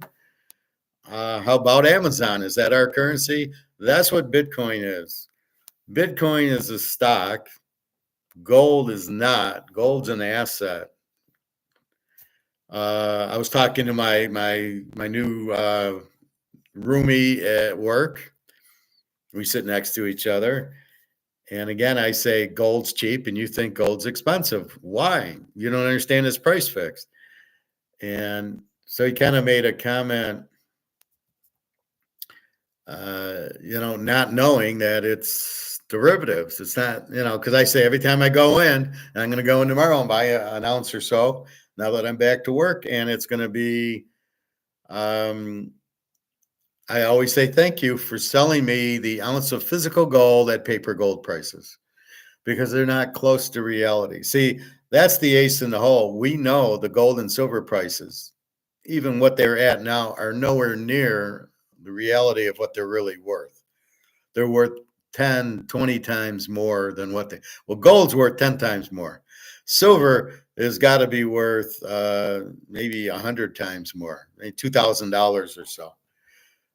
It's very limited. It's money and it's being price fixed. I mean, every time it goes down, it goes. Why is it going down? Explain that to me in the market, why silver's going down. Is there demand? Huge demand. All the solar panels and the money. Why is it going down? Not because of the free market. Oh, you mean it's being price fixed by derivatives? Now I get it. So if it's going down for no reason, is that the real price? The real price is what the market prices it at. As I say, my Canadian club, this is worth $100 because that's what is on the shelves for a 12-year, which is a specialty whiskey. Its 12-year whiskey is priced at, let's say, $100 because that's what the market will buy it for. The market determines the price. You're not letting gold and silver in the market, so you don't have any idea what the price is, but you can see with the heavy inflation and you're pricing it in dollars, it's worth a hell of a lot more than it is, than it really is. So it's just a matter of that. And again, all the central banks are buying gold, not Bitcoin. That's about the clearest way you can show it is the banks are buying gold and they'll be buying silver as gold gets more and more expensive because it's money and they got to get out of the dollar. And like I say, if you need money, you can sell an ounce of gold and get $2,800 for it. $2,700 now, but it'll be $3,000 soon. That's your out. You can get the money back for it if you need it. But why hold a depreciating dollar? You want to hold gold. You want to hold real money, not bullshit money, monopoly money. So is it faith in the dollar? Is faith really of value? I don't think so. It has value because we believe it has value because the government, or we trust the government now, says it has value. What kind of bullshit is that? Sorry, that doesn't hold water with me. So I'm not buying it. Um, and I don't see it. So people again are being blindly led. How many times are people going to be this stupid? So first it was Madoff, and they all cried, "I lost my money because I was an idiot." Then it was the crypto queen with the one coin, which was make believe. It didn't exist. And she scammed people out of like $100 billion. And they lost their money because it's not real. There is no one coin. But yet people to get rich still gave her money. And it was all a Ponzi scheme. And now we have Bitcoin. Is there really Bitcoin? Can you see one? Can you hold one? No, not the little Bitcoins they're trying to sell them as 1 ounce of gold Bitcoin. What is that? That's just gold, but that's not what Bitcoin is. Bitcoin is digital, so it really doesn't exist. It does on computer. It's all bullshit. These digital things are fake. They're bullshit. Do not get fooled by that. Unless you can hold it in your hand, it's bullshit. Digital is not something you can hold in your hand. It has no value. It can have a value. If that maybe was backed by gold somehow, if they could do it, which they can't, then I would, again, then it drives you back to buy the gold. You don't want the Bitcoin, you want the gold. So it's very simple, buy the gold, but yet people, no, let me buy Bitcoin. It's like, you're really too stupid to have any money and invest. This is my bottom line. So I like being Rumpelstiltskin. It's payday Thursday, Saturday. I'm gonna turn my money into gold. I love it, and I'm gonna go and buy an ounce of gold and say thank you and sing and dance out of the store, thanking them for selling me physical gold at paper gold prices that are 10 times lower than the actual. You got Putin about to have a Russian diamond and precious metal exchange to get real physical prices. Thank you very much, Putin. I don't think Trump can do anything. Um, how smart he is, I don't know, but he's not a politician. Will he get us on the gold standard? Do we have any gold? Can he do it? Powell will not resign, so he's there till 2026. Does Congress have to pass a gold standard? I don't know. Will it get passed with Trump? I don't know. If we don't, we're fucked. We can't pay off the $36 trillion debt, which is going to 40 trillion. We can't afford the interest. We just keep printing money. And do we have faith in the dollar? Well, I'll tell you, the rest of the world doesn't. All the central banks are selling it, knowing you can't get out of the debt. You can't get rid of the $36 trillion in debt. It's not happening. Imagine if you had, if you're, let's say you're working, making 100 grand and you got $1 million in debt. Are you going to pay it off? Let's say you got $5 million in debt. You made a bad investment. You lost 5 million. You make 100 grand a year. You ever going to pay it off? No. What are you going to do? You're going to clear bankruptcy. You can't pay it off unless you hit the lottery or you buy gold and it goes up to $20,000 an ounce and you buy a lot of it. Otherwise, you can't get out of it. And that's the point, and that's the problem. So I don't know with Trump going in, what's the effect?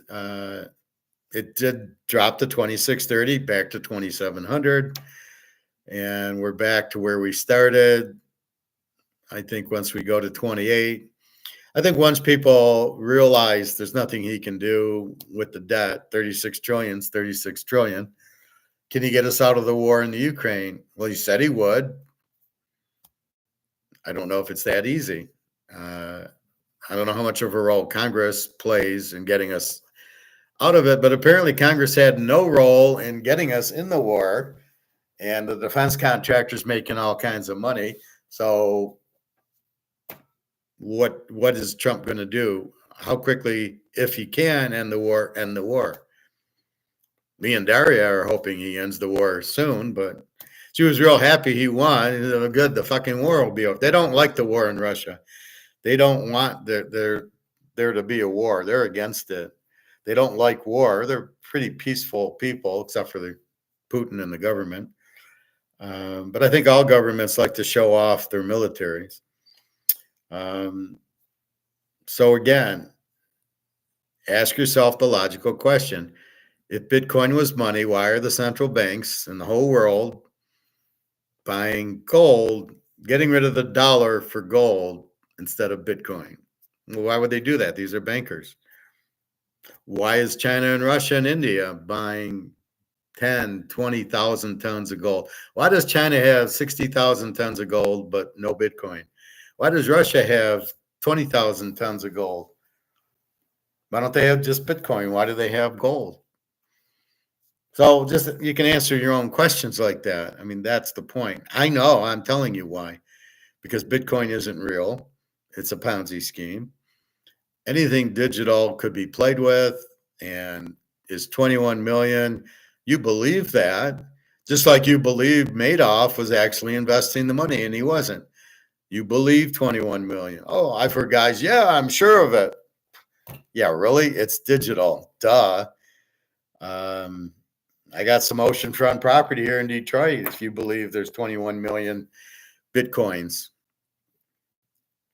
and the price is 75,000, Larry Fink must be rolling over laughing, going, I got these guys. Now I'm going to short the hell out of it and make $1 billion monopoly money. So, I mean, that's all it is. Just don't buy these ETFs. There's a gold ETF. Forget about it. It's fake. It's not real. You don't own any gold. They take an ounce of gold, and 1,000 guys all have the same ounce of gold. And it ends up being when nobody has the ounce of gold. Please do not get into an ETF. I'd be afraid of stocks because they're about to crash. When all the foreigners pull their money because they start going, I don't want to be in US dollars. So for now, I don't know why they think Trump got elected. What's that going to do? Jesus Christ could be running the U.S. There's nothing he can do. You've got a $36 trillion debt. You've got huge deficits. You got a dollar that's been printed to death, 150 trillion of them. The dollar has no value. The fucking debt is 36 trillion. What do you think? I'm an Austrian economist. I says we're all fucked. Our only out is gold, not Bitcoin. Where is Bitcoin money? Oh, well, Trump says we're going to be the Bitcoin. Trump can say he's going to go stand on his head. It doesn't make that Bitcoin's got a value. It doesn't have a value. 75,000, first of all, monopoly money, dollars. Secondly, it has no value. It's a fucking digital thing. It's not money. It's not accepted. You can't go buy a car, take a vacation, go to a restaurant with it. If you can, go try to do it this weekend. Taking your wife or kids or girlfriend to the where me and Luke and Bobby are going to the Capitol Grill. Try to pay with Bitcoin. When they're done laughing at you, they'll realize, yeah, it's not money, is it? That's the problem. And then the excuse is, well, it's going to be money. It's going to be, a pizza place up north accepts it. It's like, oh, okay, one pizza place that we've never heard of accepts it. So therefore it is money. It must be accepted, and it's not. So it's no more. It's really the same as this. This is not money. It's Mahomes. It's an asset. It has value. Okay, in a free market, but I get to hold the card. Bitcoin is the same as a baseball card. Let's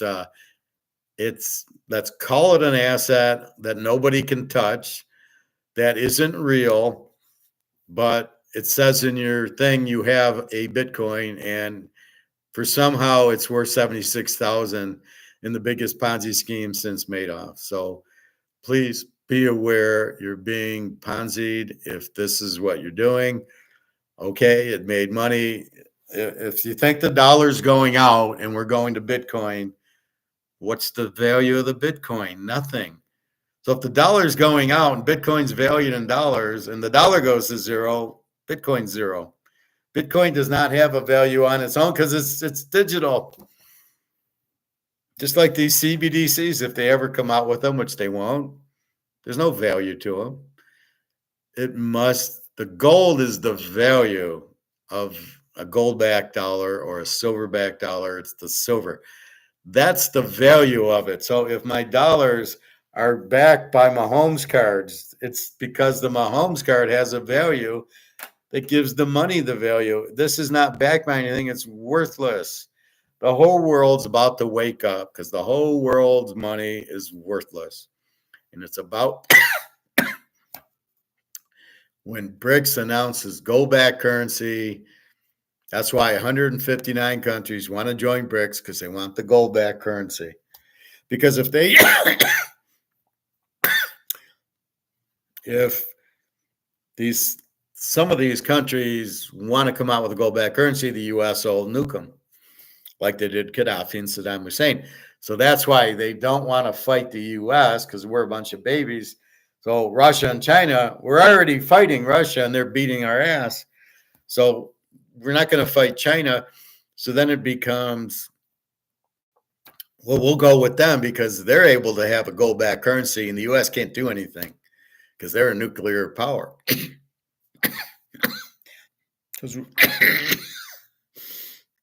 Because we've seen what happened when some countries, small, tried to do a gold back currency, they got crushed. So we'll join Russia and China for the gold back currency because it's backed by gold. It's real. They're not. In other words, then why would they join BRICS? Why wouldn't they just do Bitcoin? If Bitcoin's the answer, it's available anywhere in the world, apparently, because it's fucking nothing. So I don't want you people to get hurt in Bitcoin. It's at best a baseball card. If you want to do that, my suggestion is go buy a Rolex for 100 grand or the Joe Montana rookie for 110 grand. The Jerry Rice rookies, 120 grand.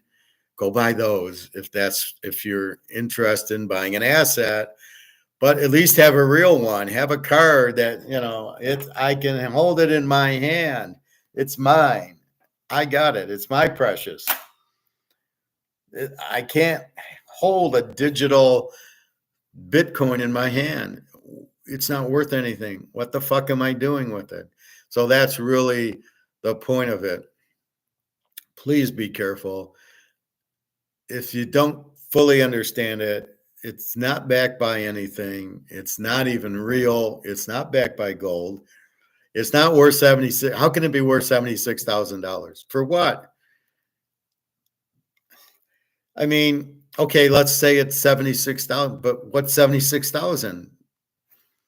It's worth 1%. It's worth what? $7,000 in real terms because the dollar is so screwed. The dollar has no value, right? So $100 is worth $1 now. So what is 76,000 is worth what? $76? Is that it? So be very careful with that. With the heavy inflation, the dollar's not worth anything anyway. So if you have something valued in dollars, really isn't worth anything. Look at your house, $500,000 house. It's worthless. As the dollar collapses, your value will go to zero until gold kicks in, and then the gold dollar will give a value to your house.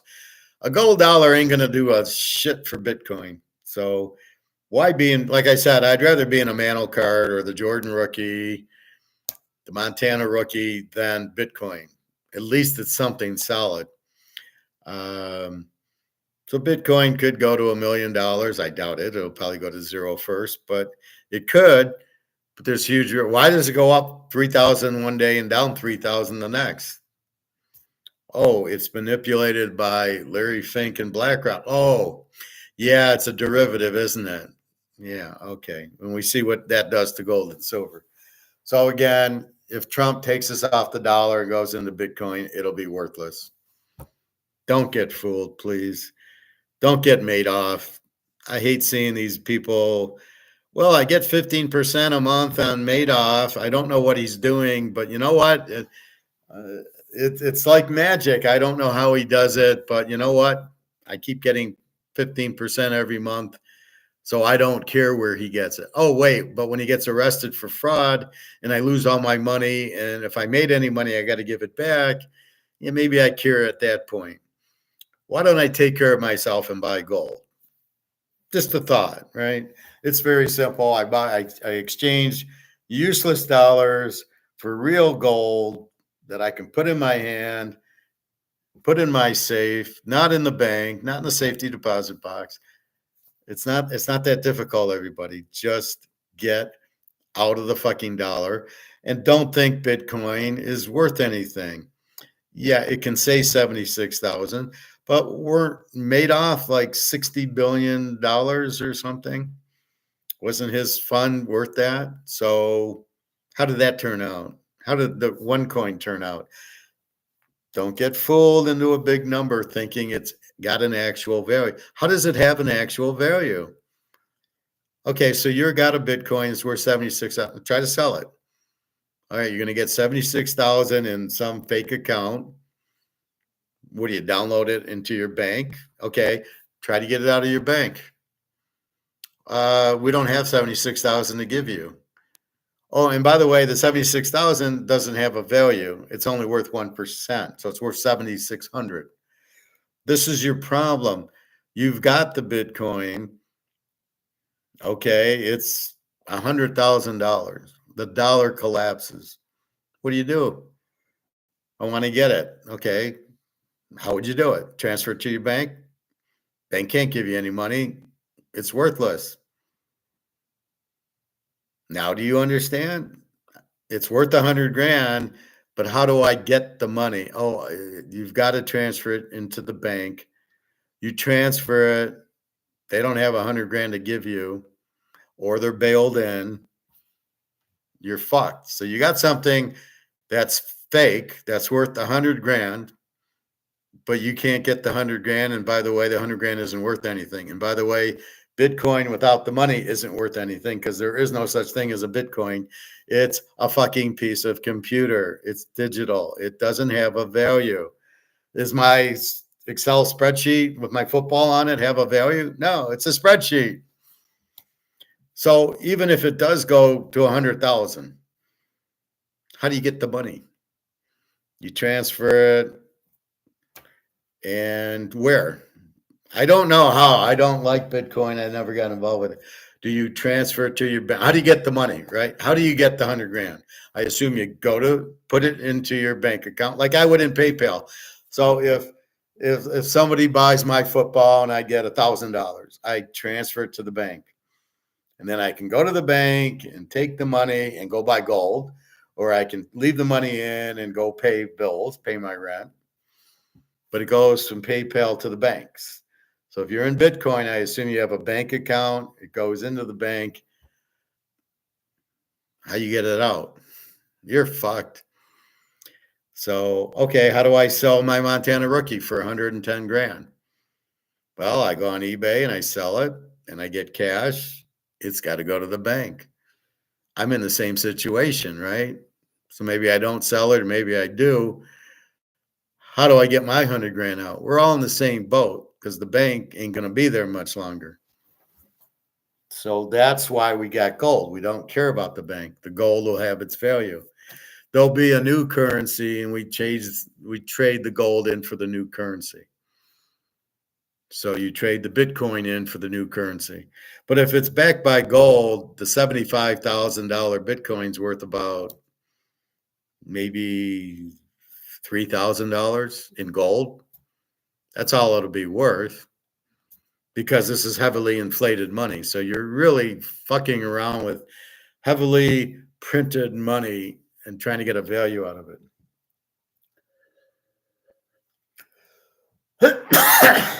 So please be careful. I would say if you had Bitcoin and it's now 75,000, I would run, not walk, and get rid of it. Get it into your bank and get it the fuck out of your bank as quick as you can. Buy your gold as quick as you can because you certainly don't want 75,000 of this. And if you leave your Bitcoin in the Bitcoin, you're totally, you'll have to wait for the new currency And I don't know where we're getting gold back. We'll have to probably all go to Russia, put it into a Russian bank, and get gold back BRICS currency for it. Because that's the only thing that'll have a value, because it's fucking gold. The only money with value is gold and silver. Don't forget that. That's step number one of money and economics and freedom. It's gold is the freedom. The fact they're manipulating the price is proof enough that they don't want gold to go up, because then you won't need the government. And we need you to need us. So it's all bullshit. The only thing with Trump is maybe I won't have to pay tax on my Social Security next year, and maybe I'll actually get it. Since I'm working, I'm not going to turn down work to get Social Security, because I get paid basically 3 times as much at work as I do for Social Security. So I'll enjoy these 2 months getting my Social Security. But after that, I don't know what. I guess we'll have to see what Trump does. He might say, we're not going to tax it anymore, so you can go make as much as you want because it's your money in the first place. Then I'll be a real happy camper. I get my money and my Social Security, which is what I should get because I put it in. Anyway, so again, please do not be fooled by Bitcoin. I'm watching Bloomberg at work. I go take a break and I watch it, and it's all these countries are high inflation. Argentina, it's huge. Remember, inflation is you've printed the money to death. The money has no more value. There is no way out for these countries. Zimbabwe, Venezuela, Argentina, Sri Lanka, Turkey, they have heavy inflation. There's no way out. The only way out is to do what the Nazis did in Germany, which was switch currencies, go from the Deutschmark to the what's the other something mark. They went from I can't think of it starts with a B. They went from that to the Deutschmark, let's say. So they switched money, and it only lasted a few years. And then when Hitler took over in 1932, let's say the Deutschmark had no value. So when he started to build for war, he had no money. He was bankrupt. So don't act like the new money is the way out. If it's not backed by gold, you're fucked. So if we go from US dollar 1 to US dollar 2 or to Bitcoin or digital currency, and it ain't backed by gold, it's still worthless. That's why you need gold. It's the only thing with value. Again, you can have the Rolexes and the Mantle cards or the Jordan rookie or the LeBron rookie. That's fine. You can have those, and they will hold value for you because they'll be worth something in gold. Value is value is value. The Mantle card, somebody will give you 2-3 ounces of gold for the Mantle card. The $500,000 house Luke's going to buy, the owner will take gold for it because it's real money. It's the only, nobody's going to take Bitcoin. You're selling your house for $500,000. You're going to take Bitcoin for it, or you're going to take gold for it? The answer is gold. If you take Bitcoin, you're out of your mind. Again, it's priced in dollars, and there's no way it can be priced in Bitcoin because it doesn't exist. Gold, on the other hand, is priced in gold. Right now, it's priced in dollars, but it doesn't need to be because it's real money. This is why the U.S. Constitution said all money must be gold and silver, no fiat.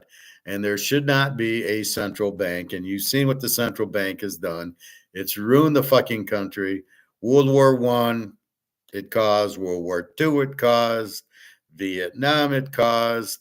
The Great Depression was caused by it. We get off of gold. Now we have hyperinflation that has ruined well, not hyperinflation, but very bad inflation that has ruined the dollar. They can say it's 2%. Yeah, okay, I believe that. Next to the oceanfront property I have in Detroit, inflation's 2%. It's printed. You printed it to death. The more you print, the less it's worth. How the fuck do we pay the debt at $1.6 trillion every quarter and don't think that that's ruining the value of the money because you got to print it to get it? You don't have it anywhere. There's no secret vault with the $1.6 trillion. Hey, let's pay off our debt. And we still got to pay Social Security. We got to pay the government. and all the government services and welfare and all the other shit that we don't have money for. So keep that in mind. That's the problem. So please do not get caught up into Bitcoin having a value. It doesn't. It has a, let's say it has a value like a stock. But what are you going to do with Amazon? You're going to sell Amazon. It's the same thing. Everything in money is worthless. That's the Titanic theory. So you're fucked any way you go. You've got to be in gold and silver where it's the only way you don't get fucked. Stocks, you're fucked. Bonds, you're fucked. The dollar, you're fucked. So you're fucked everywhere because it has no value and it's going to zero. And that's the fact, Jack. That's for sure what's happening. It's people recognizing it, and by BRICS coming out with the gold-backed currencies, speeding it up. Because now we realize all these countries, shit, I can be in gold versus the dollar. Yeah, I'll be in gold. Do I trust Trump? No. Is he going to end this war? I hope so, but I don't know. He can't get rid of Powell. I mean, so it's a nightmare. Any way you look at it. All right, folks. Questions, comments, anything? Beware of Trump. Beware of Larry Fink. Beware of Elon Musk. They're all a bunch of idiots. Now, I did not want Harris to win. She's a communist, and I don't want a communist in America. She let the border in. She caused this hyperinflation or the high inflation. So she was no good. Trump, he's the best that ever was, that lived. He's the Bret Hart of presidents. I don't care for him either. He didn't put us on the gold standard when he was there for 4 years. He didn't finish a fucking wall for the border. So he makes it, oh, look what Biden did. Well, why didn't you do a fucking wall? How long can it take to do a wall? So let's see how he solves these problems, but let's see how he solves the debt. And there's only one way. It's gold-backed currency. You cannot solve it with Bitcoin. If you think you are, you're out of your fucking mind. So anyway, Mark McGuire had some stupid guest on. I just started watching it when time for class. Again, it's a little bit later because I'm doing, after work, I go swim. I got to get my swim in. You need your exercise for your head, for your brain. So I do that. And then basically I quickly grabbed a little bit to eat, not a lot. I had chicken, cantaloupe, in my whatchamacallit, pita. And that's it. So anyway, good luck on the games if you're playing. You free play Vanderbilt. I haven't done a free play in the pros because I've been very unlucky. I'll hit 10 games and lose one, and the one game I lose, like last week, is the free pick. I gave Denver because they're getting 15 if they get killed, and yet all the other games I could have given one. So it's just very frustrating. So I'm not giving a pro free game. I'll give the college Vanderbilt. So like I say, 4 locks college, 4 in pro, 1 already won Cincinnati Baltimore over, which was probably the easiest. I told you, if you listened to my videos last week, you knew I was going to do it. I says, if everybody's healthy, that's the lock, because I could see it coming. They're both over teams. You got Joe Burrow, superstar, Chase. They lit up Baltimore.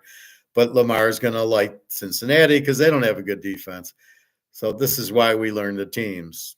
This is why we learn the money and the gold. It's the same fundamental theories. We understand that gold can't be printed, so therefore that's what you want to own. Like I want to own not only a Mahomes card, but a 50 count one. I learn and understand it's limited. It's only 50. It's funny how people go, the Bitcoin's only 21 million. Yeah, I got 50 here. Is this limited? If 21 million is limited, this must be really rare. So don't just listen. You must learn and understand what's going on. You want gold because it's limited. They can't print it and inflate it. and it's highly demanded. Every central bank wants it, and the dollar keeps printing and printing and printing and worthless.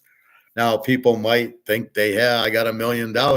It's all monopoly money. And eventually, just like the Mayoff, they'll understand that it's worthless.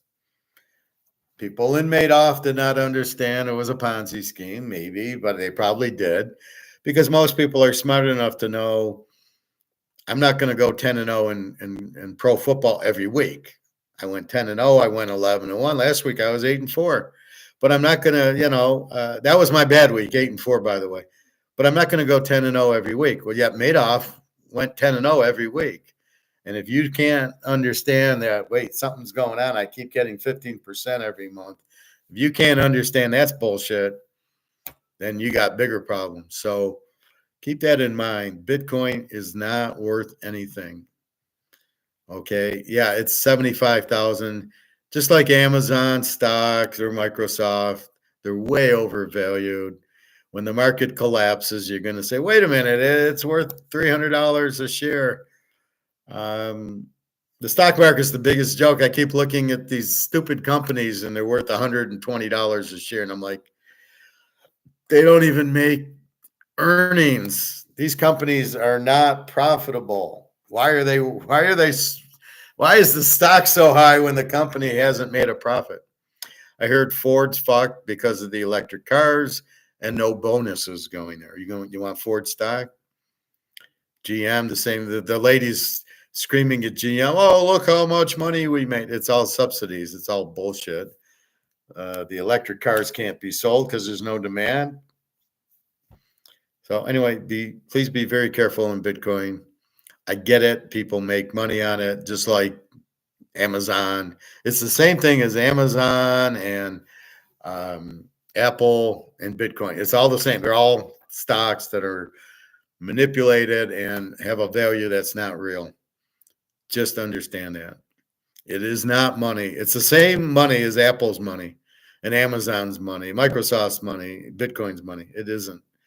It's not accepted. You can't use it anywhere. Go try to travel with it. Try to book a trip to Hawaii with your Bitcoin. Go to Italy, where I went, and try to use it. Right? Go to Italy and say, "Okay, I'm in Italy. I want to use my Bitcoin." When they get done laughing at you, if they even understand you, because a lot of people don't even speak English there, good luck to that. All right, that's good. I got to do a private class now for Alex. Good luck tomorrow. Again, we got those quarterbacks we got to keep an eye on. Again, Jacksonville, Trevor Lawrence should be out. So it should be Mac Jones. Tennessee, maybe not Rudolph, but Levis. Levis is worse. We know it's Cooper Rush for Dallas. I guess that's about it. Drake May against Caleb. What a joke that is. They'll try to tout it as look at the top 2 draft picks, and they both suck. Flacco, I believe, at Indy. Nixon Mahomes is a good one. Cousins and Carr, Purdy, and the Baker. Russell Wilson, he's looking good against Daniels. That's a fabulous game. All right, so that's it. So again, lock number 1 wins. Baltimore Cincy over 52, which is over 46 in my world and teaser land. And that's the bottom line. All right. Have a good night. I might be on a little early tomorrow.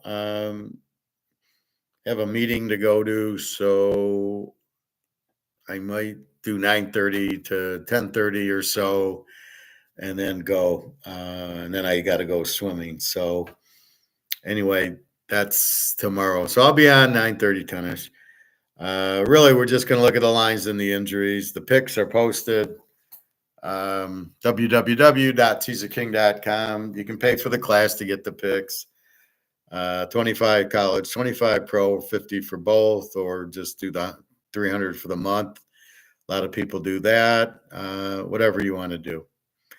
All right. Have a good day. Good luck tomorrow. Good luck Sunday. All right. www.teaserking.com. Be careful with Bitcoin. It's not real. Just like this isn't real. Just like this isn't real. It's like saying, this this is worth $1 million. That's about what it is, the pet rock or whatever. All right, everybody. Have a great day. www.teaserking.com. Be safe, be smart, get your money into gold. You don't have much time left. All right, take care.